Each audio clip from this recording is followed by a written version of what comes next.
give Sacramento a lot of credit. They did a great job defensively and offensively against us throughout the course of the game. The thing that they kicked our behind, but the thing I'm most disappointed in, we're a team that touches the paint and sprays the basketball. We had 12 sprays for the game, and we had plenty of opportunities to spray the ball in the playoff at 2 feet, but we kept driving and shooting tough shots that we either A, missed, or B, got blocked. And for us to touch the paint as many times as we did, but not share it or move it like we normally do, it was tough to see.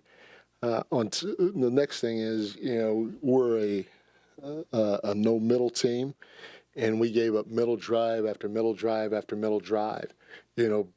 Give Precious Achua a lot of credit. He was with us he was with me during the Nigerian national team, and he had a big game. He impacted the game in a lot of ways, and he had 20 and 14. But he's a guy that when you close out on him, we want to be the second jumper. And to start the game, we ran him off the line like 3 times, and so we didn't do a good job of following our game plan tonight. You want to close his body and keep him on the sideline and force him to put the ball on the ground and make plays. But we didn't just run him off the line. We ran Russ off the line a couple of times early in the game as well, which created the dominoes or started the dominoes for them to fall. But their entire team played a good basketball game tonight, or especially their starting 5. And so to give up as many middle drives as we did was tough to watch. And then lastly, we just fouled. I wish I could sit here and blame the referees, but I can't blame the referees. We just, every time they drove the basketball, and they drove it with force. I even told our guys, I said, they're driving to your chest. We're driving away from the basket and trying to shoot a difficult shot. And when they drive at your chest, we're sticking our hands out. And when you stick your hands out, it's going to be a foul. And, we probably stuck our hands out 2 or 3 times alone in that third quarter. But to send the team, especially on the road, to the free throw line for 20 free throws, I think, in the third quarter. I think they had 20 free throws in the third quarter. That's tough to overcome. And, our especially our one-on-one defense was non-existent tonight because all we did was foul and send it to the free throw line. So, tough night. We got to get ready for a tough one tomorrow, but we cannot play the way we played today. This is one of the worst, if not the worst, that I've seen us play the entire year in terms of following a game plan and keeping the game simple. Mike, when Jalen obviously leaves the game in the first quarter, just what did you see from how your team responded? What happened after that? Well, we didn't respond. We didn't respond at all. I mean, I got to give the Kings credit because they took it to us, and we didn't respond in any way, shape, or form. But even before Jalen got hurt, we weren't following the game plan, and I'm not sure why, but we just kind of were out there, just going through the motions. And if you go through the motions in this league, it doesn't matter. You're gonna get your behind kicked, and we got our behind kicked. Is there any update on him if he's available for tomorrow or I not? haven't checked it. Yeah. And just when you talk about the paint touches, do you think there's some sense of guys trying to do too much or play hero ball when he goes out? Maybe. I don't know. I haven't asked the guys, but I kind of told them what I saw. So you would have to ask them. But we had plenty of opportunities to play off of 2 feet and spray it. We just didn't do it. Mike, there was a play, I think, in the first half. Cat drove, fell. They got it down, got a shot. The ball got tipped out for an offensive rebound, and he still hadn't broken half court. You've talked about kind of this team doesn't always have the urgency necessary. Was that play just kind of one of the examples of just this team needing to kind of understand the importance of like every possession and figuring that out?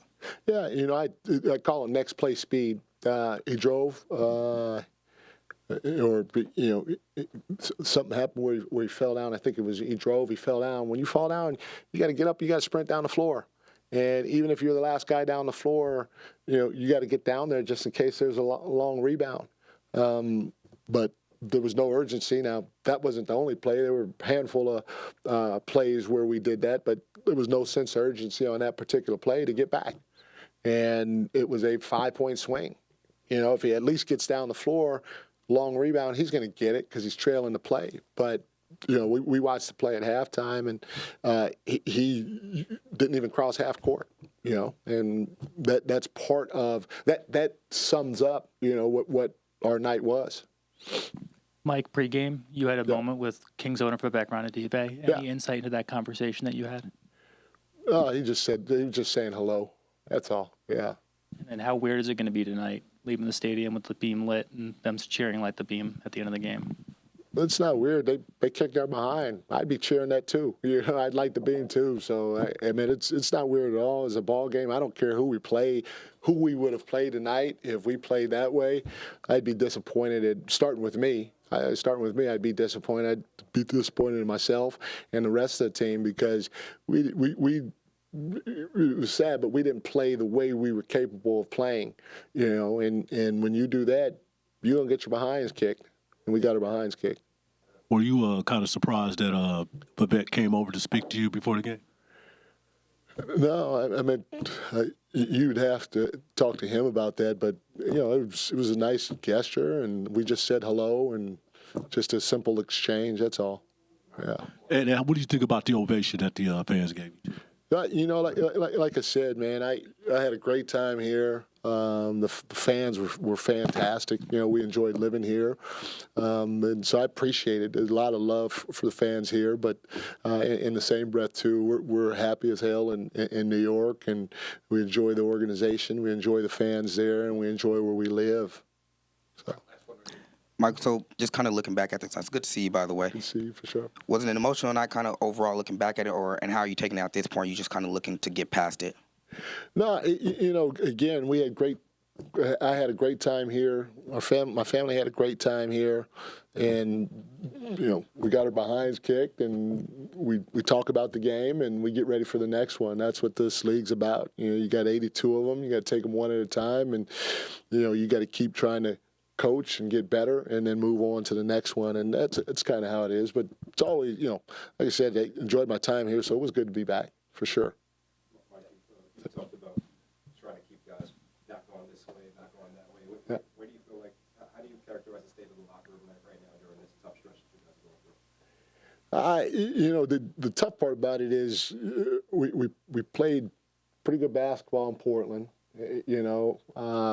We played decent basketball in Phoenix, and the season again, it's not going to be like this. You're going to take your hits, and this is a hit.